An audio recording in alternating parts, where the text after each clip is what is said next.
Si, Monsieur le Président. Monsieur le Président, vous nous présentez ce jour le rapport Développement durable 2016. En pas moins de 16 pages, il nous présente un catalogue de différentes actions, dont certaines importantes, d'autres qui devraient être étoffées, comme par exemple les 10 classes dans le Rhône et la métropole participant au projet de lutte contre le gaspillage alimentaire. C'est peu. Le développement, c'est l'économie, l'emploi et la recherche, nous en convenons. Ce rapport nous apprend aussi que le développement durable, c'est le Conseil de développement, cité 4 fois dans ce rapport, mais aussi les différentes formes d'expression et de pratiques culturelles. Ah bon, cet inventaire me donne l'impression de faire du développement durable sans le savoir. Mais le développement durable ne serait-ce pas aussi le développement harmonieux et respectueux de l'ensemble des territoires de la métropole et la qualité de vie pour tous ses habitants et pas seulement ceux de la ville-centre, ceux du nord, du sud, de l'est et de l'ouest, pour répondre aux interventions précédentes.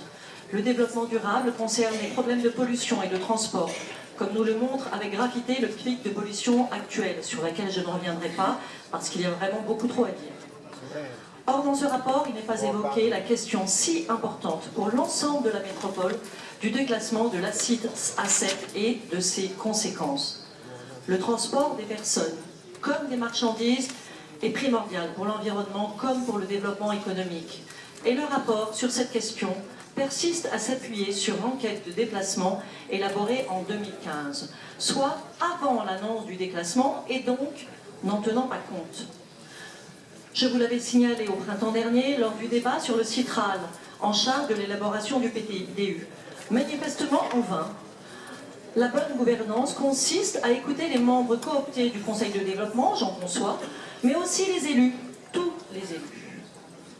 Ce que nous proposons et qui nous paraît primordial en matière de développement durable, c'est anticiper, prévoir de manière globale l'évolution de l'ensemble de l'agglomération, les transports de personnes et de marchandises, publics ou privés, ainsi que les infrastructures, j'insiste, sont donc en jeu.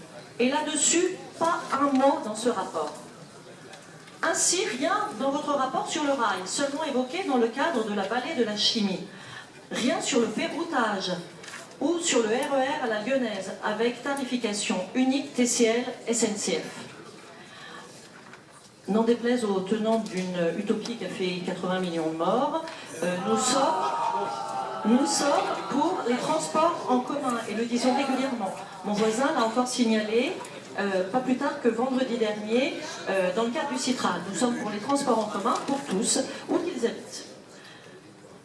Votre conclusion aborde aussi l'évolution du contexte national. Ce rapport traite de l'imperméabilisation des sols. Notre groupe a toujours plaidé pour une urbanisation raisonnée de nos villes, contre la densification, la bétonisation, qui occasionne cette imperméabilisation. Aussi avons-nous toujours dénoncé cet aspect de la loi Allure et on continue à le faire. Merci.